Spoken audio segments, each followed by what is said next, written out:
రోడ్లపై పిచ్చివాళ్లలా తిరుగుతున్న అనాథులను చేరదీసి ఆదరిస్తుంది యాదాద్రి భువనగిరి జిల్లా చౌటుప్పల్లోని అమ్మా నాన్న అనాథుల ఆశ్రమం.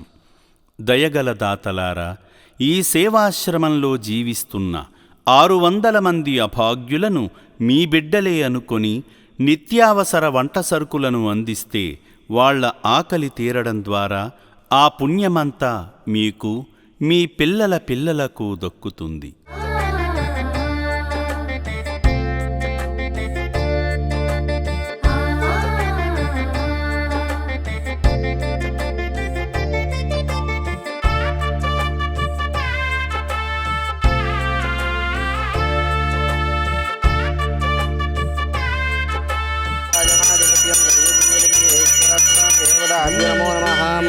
ఆనందకర్పూరదివ్యమంగళ నీరాజనం దర్శయామి. పార్వతీపతయే హర హర మహాదేవ. శంభో శంకర నమ శివార్పణమస్తు. ముందుగా అమ్మా నాన్న అనాథ ఆశ్రమంలో ఉన్న ప్రతి ఒక్కరికి నా యొక్క ధన్యవాదాలు. నా పేరు వడ్డేపల్లి వంశీ, సంవత్సరం నారాయణపూర్ నుంచి రావడం జరిగింది. 4 సంవత్సరాల నుంచి నేను ప్రతి సంవత్సరం రావడం జరుగుతుంది. నా బర్త్డే సందర్భంగా నేను ఫస్ట్ వచ్చినప్పటికీ ఇప్పటికీ ఎంతో డెవలప్మెంట్ జరగడం జరిగింది. ఇలానే ప్రతి ఇయర్ నేను వస్తూనే ఉంటాను. ఇంకా ఈ అమ్మా నాన్న అనాథాశ్రమం డెవలప్ చెందుతూ ముందుకు కొనసాగాలని కోరుకుంటూ సెలవు తీసుకుంటాను. ఈరోజు మా అన్నగారిది పుట్టినరోజు సందర్భంగా ఇక్కడ రావడం జరిగింది.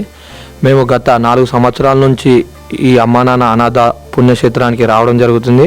ఇక్కడ దినదినం అభివృద్ధి చెందుతుంది, అలాగే చెందాలని మనస్ఫూర్తిగా కోరుకుంటూ ఈ వీడియో చూసి నా ఫ్రెండ్స్ ప్రతి ఒక్కరికి బర్త్డేలకు పార్టీలు చేసుకోకుండా ఇక్కడ అనాథలకు మీకు తోచినంత సహాయం చేయాలని కోరుతున్నాము. అలాగే మాకు ఇక్కడ రిసీవ్డ్ కానీ బాగా చేసుకున్నారు. ఇక్కడ టెంపుల్ గిట్ట మంచిగా మన యాదగిరి గుట్టలో ఉన్నట్టు కడుతున్నారు. ఆ టెంపుల్కి మాకు ఇటుక ఇచ్చి అక్కడ పెట్టడం జరిగింది. మాకెంతో చాలా ఆనందంగా ఉంది. అలాగే నా తోటి మిత్రులు, మా రిలేషన్స్ గిట్ట ఎవరైనా ప్రతి ఒక్కరు ఇక్కడ వచ్చి అనాథాలకు మీకు తోచినంత సాయం చేయవలసిందిగా నా చిన్న విన్నపం. 2 తెలుగు రాష్ట్రాలలో అమ్మా నాన్న అనాథ ఆశ్రమం పేరు చెప్పి ఇంటింటికి వచ్చి నగదు, బట్టలు, నిత్యావసర సరుకులు వసూలు చేస్తున్నట్లు ఫిర్యాదులు అందుతున్న నేపథ్యంలో అటువంటి మోసాలకు పాల్పడుతున్న వారి పట్ల అప్రమత్తంగా ఉండండి. ఈ ఆశ్రమ సభ్యులెవరూ రోడ్లపైన లేదా ఇంటికి వచ్చి సేవల పేరుతో డబ్బులు వసూలు చేయరు. అనుమానం ఉన్న వారి గురించి మాకు సమాచారం ఇస్తే తగు చర్యలు తీసుకుంటాము.